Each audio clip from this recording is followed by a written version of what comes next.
And baby, it's your love. It's sweeter, it's better, it's finer, it's greater than anything else. And baby, it's your touch. It's sweeter, it's better, it's finer, it's greater than anything else. Anything else, yeah. Anything else, yeah. Anything out there. It's sweeter, it's better, it's finer, it's greater than anything else. Ooh.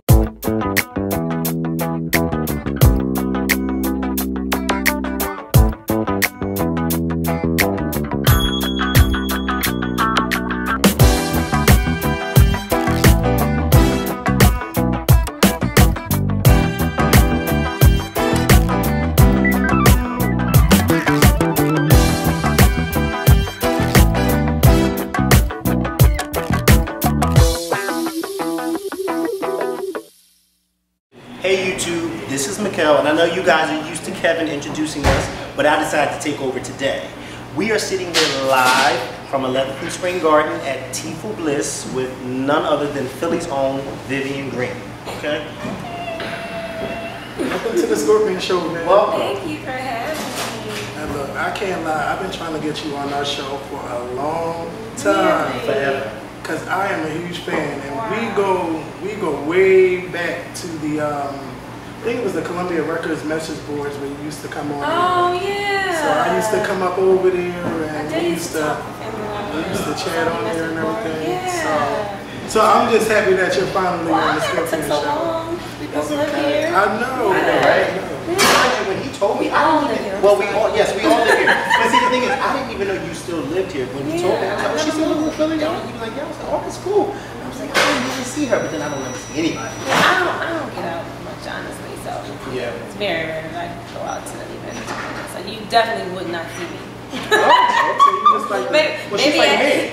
yeah, Maybe cause- at Target or something like that. You see me there. P.S. Let me just say this. You guys see these teacups sitting in front of us. That's because, like I said, we are at Tea-Ful.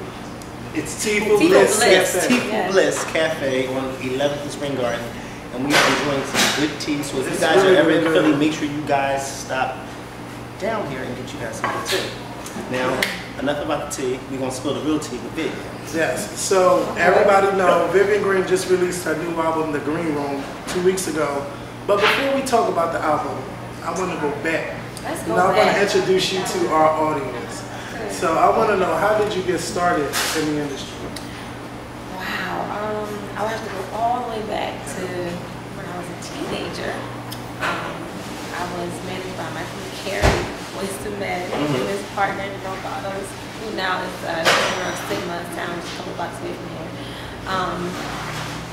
And that was the first time I've been in the studio recording record. I was writing for artists, because they had like a whole production company. And I was 17 years old.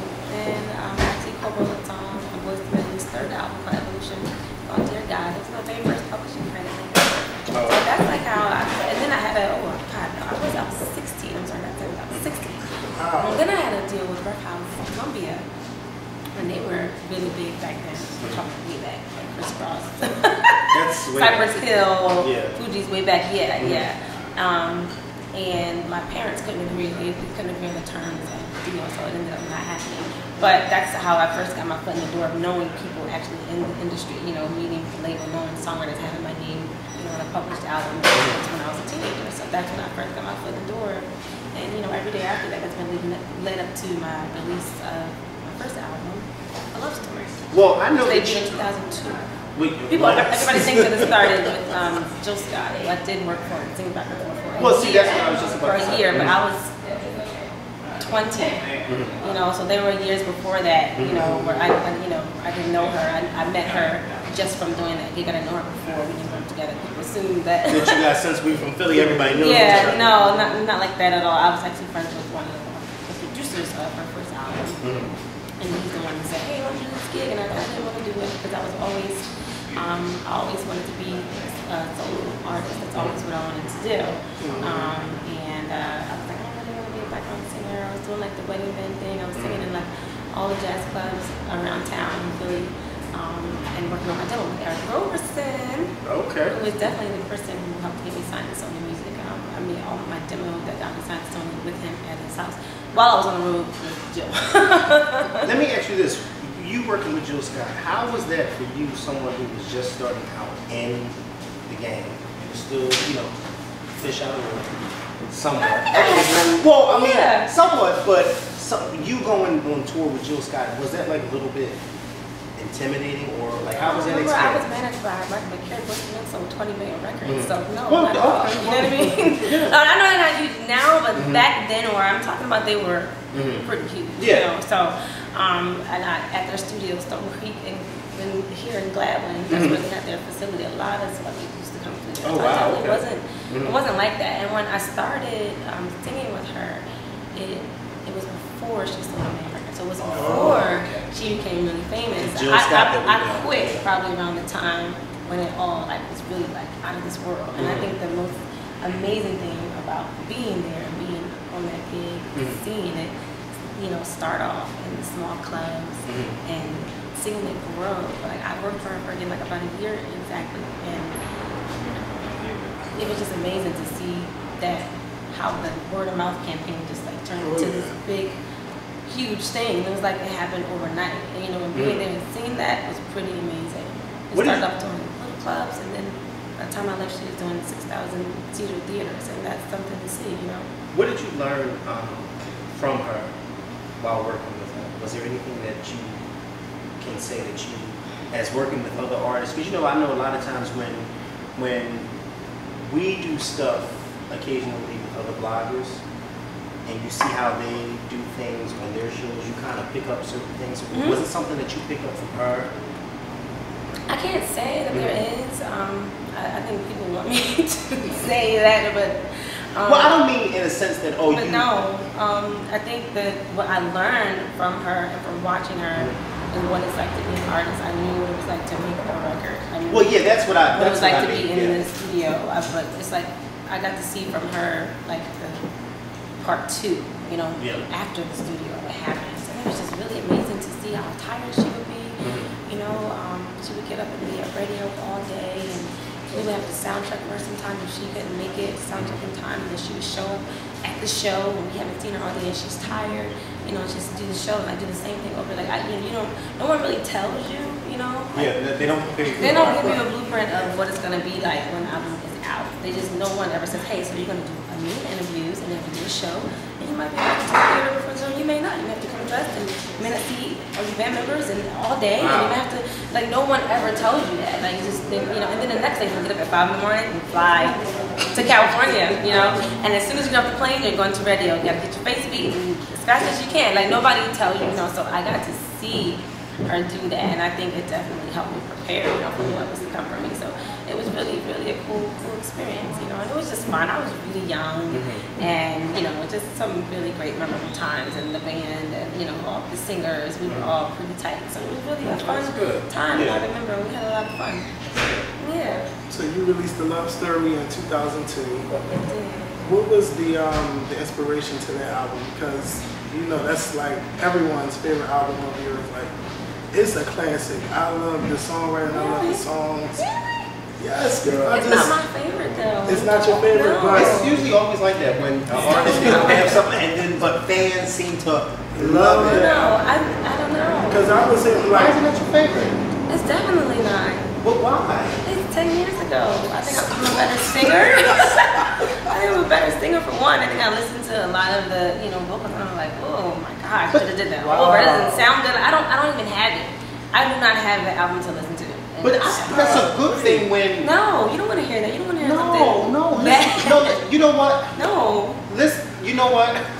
Because I said something similar to Brandy when we interviewed her about the Moesha thing, and she was like, well, I've done so much stuff after Moesha. And I was just like, no, but when you have fans who actually can appreciate the old stuff and the original stuff you came up with, I think it's a good thing. No, I don't think there's anything wrong. But you don't like they it. They appreciate it, but it's just, I didn't say that. No, you said you don't like it. It's not my favorite of the 4 albums. It's definitely not my favorite. That's what I'm saying. I I think it's the one that the most money was put into to promote, and I think it's, I mean, you guys may disagree with me, but I think that's why it's everyone's favorite, because that's the one that most people had, because that's the one that's the most units, that's the one that the most money was put behind, so you can know. Sometimes you love something because that's what you're most familiar with, and that's what I think. I really don't, I get what you're saying. It's not my best body of work. Me and you about to go back and forth. I get what you're saying, but sometimes you have some artists whose albums have sold the least than what people expected it to, and it can turn out to be a masterpiece. When you look back at it, I mean, I just think that's why. You give me a hard time. So wait, so you said that's not your favorite album. What is your favorite? I would have to choose between. I don't know. That's definitely not. Okay. Oh, so, we ain't gonna talk about that. it would probably be disappointed, between Vivian and the Green Room. But see, I liked Vivian because that one you were real sassy on it and everything. Yeah, it You was very emotional. And I was young, and when I listened to it, I do have that one. When I listen to it, it's funny. I laugh at some of the emotions I was going through, some of my anger, you know, going through a particular situation in my youth. It's just funny to listen to how sassy it was, and you know how mad I was in some songs, and you know just where I was. And I think emotionally, a lot of people related to the album because it was like if you're pissed, then you can put Vivian. Is it?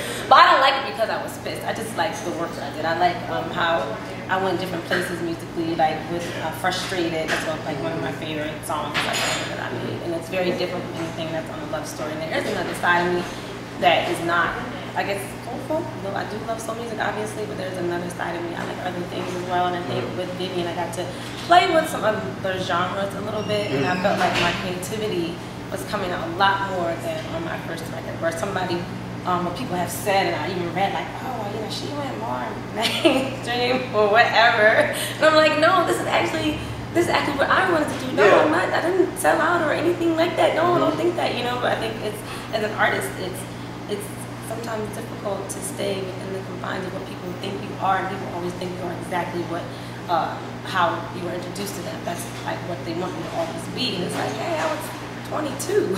How is that who I am? You know, in any way, visually, musically, like 22? No. So I think it's a struggle for any artist, you know, having to always live up to the introduction of yourself to the world, but that may not have necessarily been who you are. You know what I mean? Whether it's my hair, I mean, oh my God, my hair, my fans. Y'all just went in on me about my hair. But see, I love the long hair when you came back with the long hair. Well, most of my fans did not like that. They didn't like it. I mean, that's meeting the boards and meeting, they were so upset. They were so upset about it. I was like, why? Why is it so personal? It's my hair. Well, I'm glad I wasn't on those boards when y'all was on it. Oh, they really went in on me. I mean, it was bad. Like, I sold out, and it's like, well, I wish that I could just talk to some of these people and say, hey, that's really not true. It's just that I wanted to grow my hair out, and I hate my hair like at the middle stage. Yeah. That's not cute on my face. Right here. Nope. So you know, I did that to grow back, you know, and that's it. It wasn't, and when my hair was short, I was never trying to make some type of political or social statement either when it was short. When I signed to Sony, my hair was very long, like Kyra's over there, you know, and curly, and you know, and it was mine. And then I got my heart broken really badly, and I chopped it all off. And my manager was like, why did you do that? The record company is gonna go crazy. You cut all your hair off, and you know, but they actually loved it. And then like the short thing, that's how people saw me. That's how I was introduced with this really short hair. But people don't know the story behind it. Like I had long hair when I got my deal, and I cut it off because I was heartbroken. And you know, my hair, I like to wear curly or straight, depending on how the wind blows. And I just got put into this. She's the short hair, you know. Don't care type of girl. No. Like she's the spokesperson for short hair, and how dare she ever have it any other way, because she was representing for. Yeah. But I was like, well, not really. I kind of just wanted it short. I really kind of wasn't trying to say anything. When you don't have that goal or mindset of being representative for something, like people just assume, you know, and then crazy. and then like whoever they choose to associate me with musically, and it's like it turned into this whole, you know, she's sold out, the record company's making her do X, Y, and Z. And it's like, hey, none of this is true. Like, you guys, no, it's not true. It's very difficult. Even now, you know, when my hair is short now because I know my fans like it that way, and I'm okay with that now. I think there was a point in time when I love it like this. Yes, it is. I thank you. It is. I am doing it for the fans, so I'm doing it for y'all because I know that's how y'all like it. See? But it's beautiful. But it took me a minute to get to the point. I I think maturing in the business and saying, hey, this is what messes people. This is how they like you, and that's okay. You know, give it to them. Give it to them short again. Just like if they dye it and, you know, make it 2012 It's short just hair. like if they like an album that you don't particularly like. Yeah. Well, it's not my favorite. See, I didn't say that like it. Well, not your my favorite. Not your favorite. See, don't say Not that. your favorite. Like I'm sorry, it. not your favorite, but going back to you originally, because I know you were saying you were going through like a lot of personal things when you had your, you know, your own hair or whatever. Vivian, that album. During your Vivian days. Was it ever hard for you to actually get in the studio and to actually sing about those personal things? No. Is that hard for you at all? No. Okay. You know, I think a lot of people use that as, to me, like inspiration when they make their best music when they're upset, because it just brings out all of that emotion. All that into the emotion, record. yeah. I wanted to get it out. That's how I felt when I heard that album. I don't care if you had the long hair, the short hair. I just loved that you had like, cause you know on the cover of this. Let's go back to A Love Story. Your hair was down. You look, to me, the album looked dark and everything. It was dark and very moody. Yeah, the And hair it said I was just like quite older than what I was. Yeah. So I loved it. So how would you say you're different now from that? How have you grown from Vivian to now? Oh, it's so different. But that was just like a short stint. And, you know, I've definitely gotten the, you know, bad rap for being the angry, you know, male-bashing woman, you know, because of the singles that have been put out. And I think it's funny that people do say think that. because I've never gotten that from Listen, you. Kel, people hated me because of my hair, okay? and they think I'm a male-bashing, you know, artist. Absolutely. Well, I'm glad you don't, though. No, because I've never. It's funny when, like I said, it's funny when people have this label that they put on you when you are totally the opposite. Yeah. You know, like I've never had anybody complain about my hair because, well, I don't have any hair. So, you know, but I don't know how that feels. But it's weird. I know the feeling when people put labels on you that it's not necessarily you or what it is that you're representing. So I think it's crazy, and I've never gotten that from you at all. Well, thank you. I'm glad. Well, I know because the singles got to go. Yeah, because of the singles. I think people have the bodies of work will know that that's, you know, not true. But those who don't, they just know me from the singles. They think that, you know, and I've gotten that. Oh, she's still, you know, bad. I think it's more so you are just expressing certain things that have happened in your life. I mean, we all go through things where we be like, so-and-so's got the hell on my nerves, or I need to just let this out, or, you know, so that's how I look at it. I never look at it as an artist is bashing someone, you know, through their music, because you never know, like Kevin said, you never know really what somebody's going through until you hear them express it. Yeah. So, I mean, it's crazy that people would say that, but I mean, that's how it is. Yeah. Right. So on the Green Room, you know, you don't really have any male bashing songs at all. It's like not at all. love songs. Yeah. So I want to know who inspired you to make this record?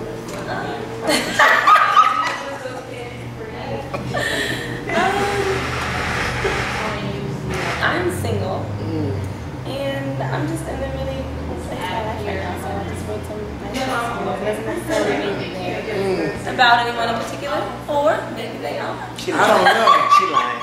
Yes, because those songs, When Can I See You Again? Come on. Honestly, but it's all right. When Can I See You Again? Steve McKee produced that song. In the studio, he's like, Viv, I need you to make a sexy song. You've never made a song that was just sexy. A song that dudes can relate to and women can relate to that says I'm grown and sexy. And I was like, okay, well, maybe I haven't.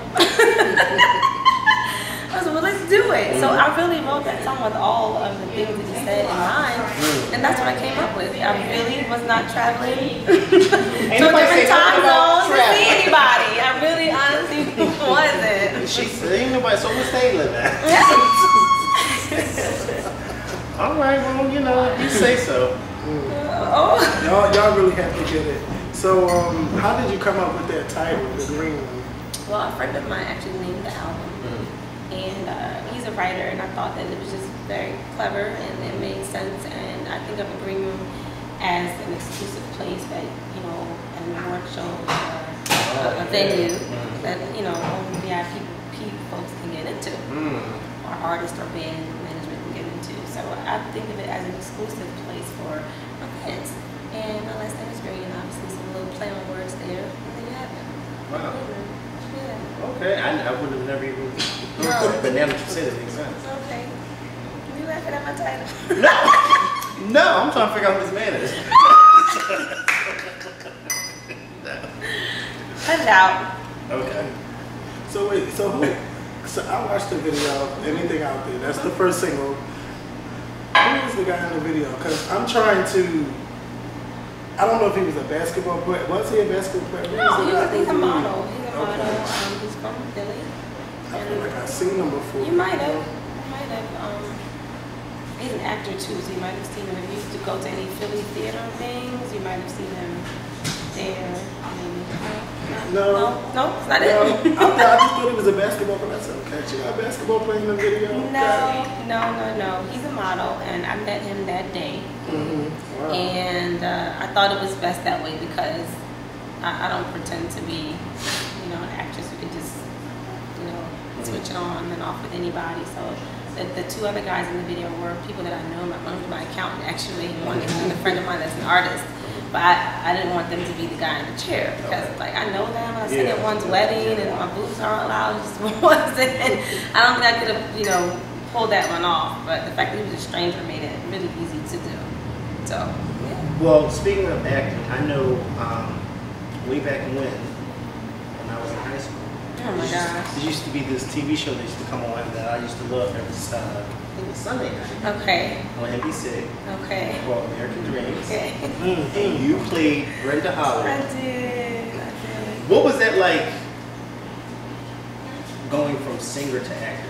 Because I know you actually had a little cameo in The Lovely. I did. Yeah. I know you had a little cameo in The Lovely. So what was that like transitioning from singer to actor? Was that like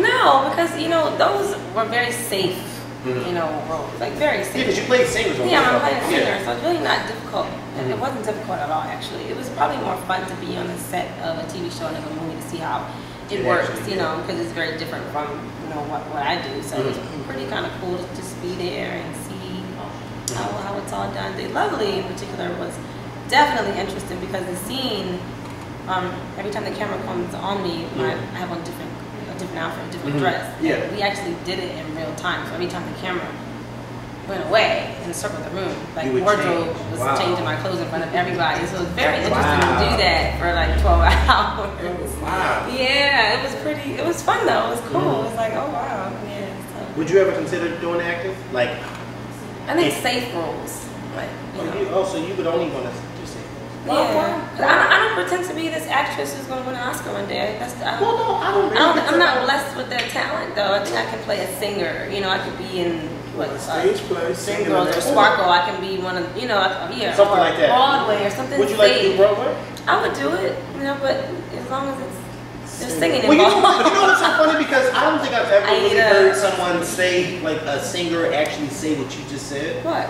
Like as far as like being like safe, because I think you have so many singers out there who want to try the acting thing and they're not good at it. Yeah, I don't think that have anything to do with one another. I think, you know, we're both artists in a sense, but like my singing talent does not mean that I can just, you know, be an actress. And I don't pretend to be that person that thinks that. No. But you know what? I will say this: that if you are a singer, you somewhat have a better advantage over folks like, say for instance, because me. Of performing? Only because I think also because of name recognition too. Because I think you probably, if you and I, well, I'm not a woman, but if I was and you and I were going for the same role, I think you probably get it or have a better shot getting because people know who Vivian Green is. Right, You see what I'm saying? So right. I think that's interesting. But I mean, that's cool if you want to play safe role. That's fine. I mean, that's fine with me. I'll be your safe man. I mean, it's fine. All right, yes, I want to win an Oscar. No, I don't want you to win. I don't want you to win an Oscar. I want you to win. And I know I'm gonna win because I'm a bad actress. Do you hear me? Like, unbelievable. Yeah, stick to singing. Now, I know you write a lot of your music and everything, but who as a songwriter inspires you to write great music? Oh, that's a hard question. That's a good question, too. It is. I like it, yeah. It is a good question. Like if there's a song you like, oh, I wish I wrote that. Oh, probably Babyface. Definitely. Oh, wow. Babyface and Carole King. They're definitely my favorite song. Mariah Carey as well. I've always loved her song and singing, obviously, but as a songwriter, I think she's been pretty brilliant. Yeah. So the three of them, they're the first people who come to mind, you know. But yeah, I'm a huge Babyface fan. I love his catalog of songs that he's written over the years, you know. Have you ever worked with him?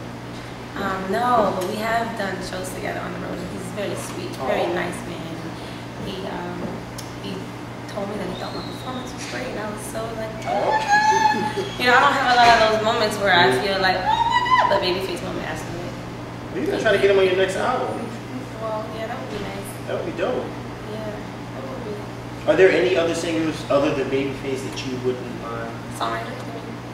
Well, not just songwriters, but singers in general that you wouldn't mind doing a collaboration with, male or female. I mean, yeah, that's a long list, so yeah. Well, if you could name one. That's hard. Like, let's say, like, just pick your dream collab. Like, if I could just. My dream collab is with Kanye, but I know it's not going to happen. Because he's too famous. But You are something else. You are something else. But I love him just as an artist, not like that, but I just really love him as an artist and as a writer and as a producer. Oh, I think he's pretty brilliant. So that would be my dream collab. And next would be Robin Thicke would be my second choice. I love him as a songwriter, him as well. I love Let me tell you something. him as an artist. He can write. You know how we got our Twitter followers and our viewers to tweet you and tell you to come on our show? You can get the same thing. It will work. It will work. That would be something out the box. That's different. That would be very different, and it would be very hot too. I think because you are a singer and you can sing, obviously, and he is a rapper and he's great at everything. Everything. You know, I mean, that would be really dope. I would really look into that. Yeah. Yeah. So okay. Love you, Kanye. She shy. Oh. Oh wow. So, are you going on tour with this album? Yes. Always on the road with every album. So yes. My agent is still getting it all together, and all the cities together. So it should be end of November to January. Okay. And you're definitely gonna do a show here, right? Yeah, but I just did one in the Keswick Theater. Well, I'm just saying, if you're going on tour again, you do. Oh yeah, we do Philly again. Yeah, absolutely. But you didn't come to the show. Well, no, I wasn't at the show. Just like you don't pretend to be an actress. I wasn't at the show, but I'll be at the next one. That's what I'm saying. All right, girl. I'll definitely be there. I haven't been to one of your shows. Don't judge me. You was at 4th and South. It was the day after Christmas. This is like 2005 for Vivian, and I just enjoyed that show. I had a good time there. But I'll definitely be at the next one, and now that you know me, you know I'm definitely going to be there. I got to go out and support. I'm going to text you like, hey, your tickets at the door, baby. What he just said is, now that you know me, that's Blackbird. That's black people language for I want a free ticket. No! You get a free ticket. You get two. Marsha didn't give me free tickets. You get two. You get two. Okay. You get two. No, but you got to make sure you come because we really want to go. And that'd be pretty dope. Yeah, you got tickets. No, I don't mean get the ticket. I mean, I don't mind buying one, but I mean, make sure you come back to Philly with us. Yeah, of course.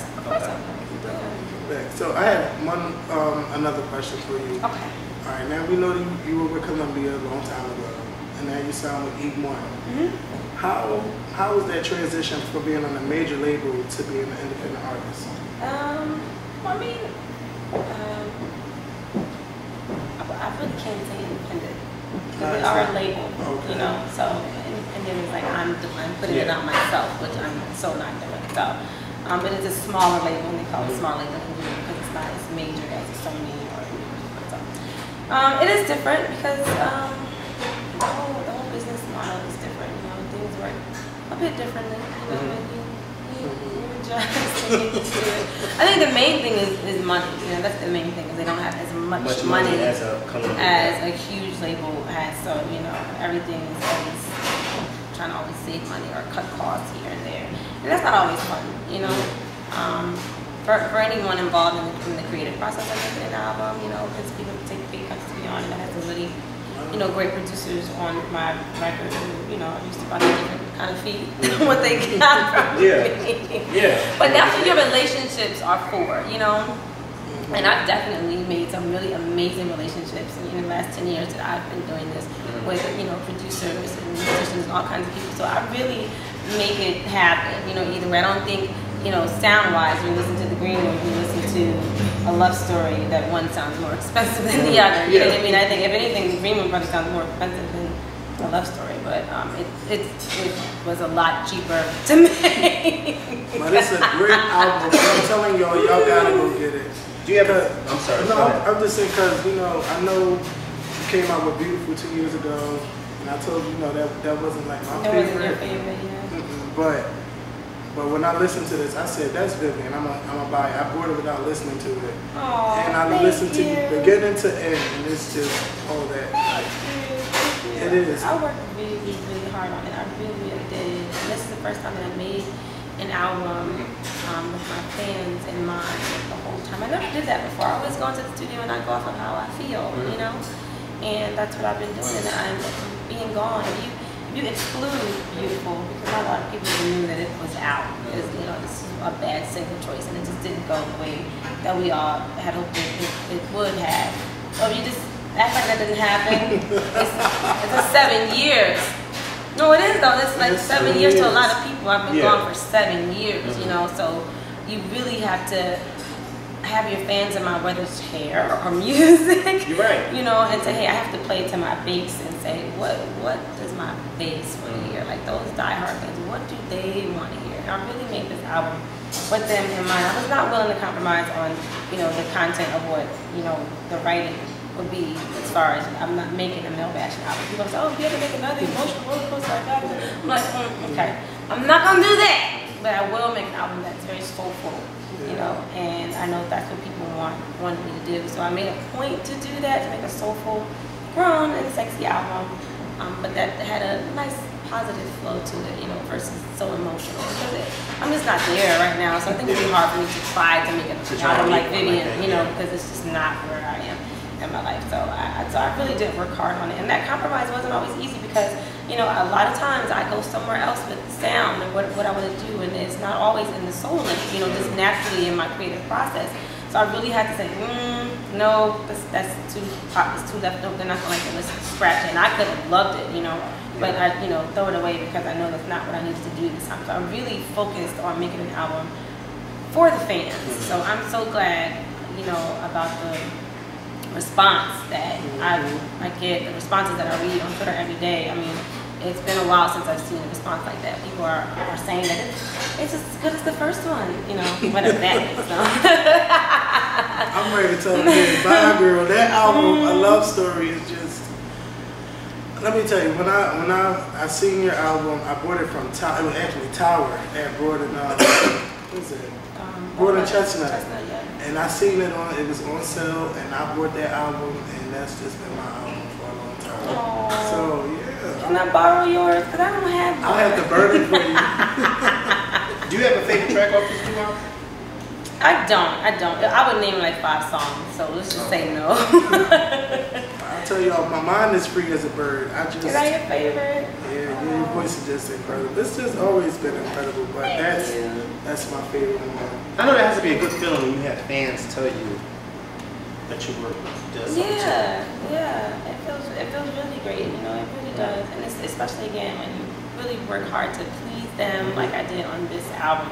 It does feel good to read the responses, and I feel like I did what I set out to do, or we as a you know, as a creative team of producers and writers, and we all, you know, I think we succeeded on what we were trying to do, and that's to reconnect with my faith. And I do believe we did that on, you know, the green room. So I'm really proud of it.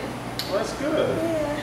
Now let me ask you this: off of music, do you watch a lot of TV? I don't. Oh God. No, I'm sorry. Do you watch reality TV shows? I don't. But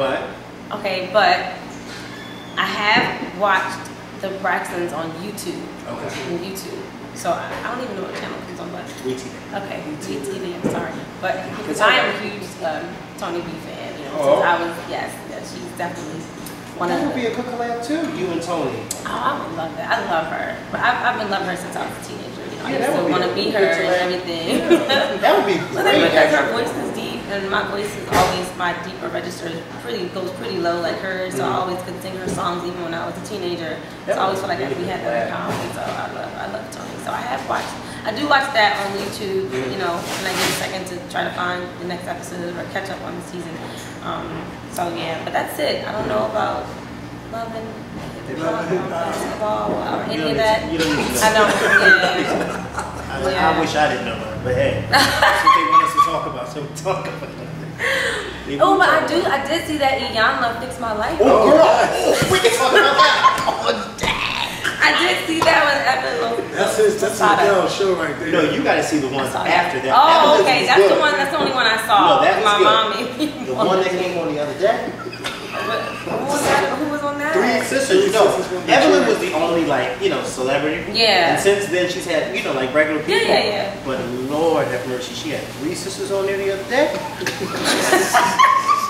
You did not watch. No. It's a good show, though. It's a good show. Great show. She's very powerful. She has a lot of spiritual power. And you know what? She comes, when I watch her, it's not like she's, to me, she's coming from, that is somebody that I know and I can relate to place. That's the place that she comes from when I watch her. Like, for me, I could just watch her all day fixing people's lives. Yeah. You know, I want her to fix my car. I love her. Yeah. Yeah, I love Vivian. So hopefully one day I can be, no, I don't want her to fix my life because I can so bad. hopefully we can have her on the show one day. That'd be fun. Yeah. That's a great show, though. It is a good show. So Vivian, thank you so much Thank you. for coming on our show. How can fans get in contact with you? My Twitter is I am Vivian Green. That's pretty simple. And my website is viviangreen.com. And I do tweet every day. I try to really respond. And, you know, don't know. Yeah, I know you tweet with me. Well, I didn't know you had a Twitter, so I can't say that. I didn't know you had one, so I'll make sure I follow. Yep. It's at I am Vivian. Oh, no, that's fine. That was for you. No, I'm gonna find you. I'm gonna find you, and you better follow me back. Of course I will. And then I'm gonna do that campaign with Kanye West. Oh. Don't embarrass me. Oh, we ain't gonna embarrass you, girl. We ain't gonna embarrass you. We is not gonna embarrass you. Oh my gosh. But yeah, this was pretty fun. So This I'm was glad fun. you came on. Thank you. Thank you for having You're me. I welcome. really appreciate it. And then make sure y'all go pick up the Green Room. It's on iTunes, Amazon, and I know you said it's in select stores. It's in Walmart and Best Buy and FYE. But basically, it's in the hood. Don't go to some Walmart, Best Buy in the boondocks because it's not going to be there. It's in like the Walmarts in the urban areas. It's just better to go to I I think I say just go to iTunes or Amazon. Yeah, But some people I actually don't want the know. tangible Oh yeah, copy, the CD. you know? See, I lose CDs. They can get it, you know? Well, they may do what you do and not have them, so it would be better if they just. I mean, either way, iTunes going to go get it as long as they have it. Yes, Yes. go As get long it. as they have it. Yes. All right, thank y'all for watching. Oh, go ahead. I just want to give another shout out to the owners of Tifa Bliss Thank Yes. for you. allowing us to come and do this interview. And this tea is really good. It is. It's so So good. come to 11th and Spring Garden Tea Fruit Bliss Cafe. Okay, I'm gonna be honest with y'all. I'm not drinking tea. I'm drinking a smoothie. But the smoothie's really good. All right, bye. Bye.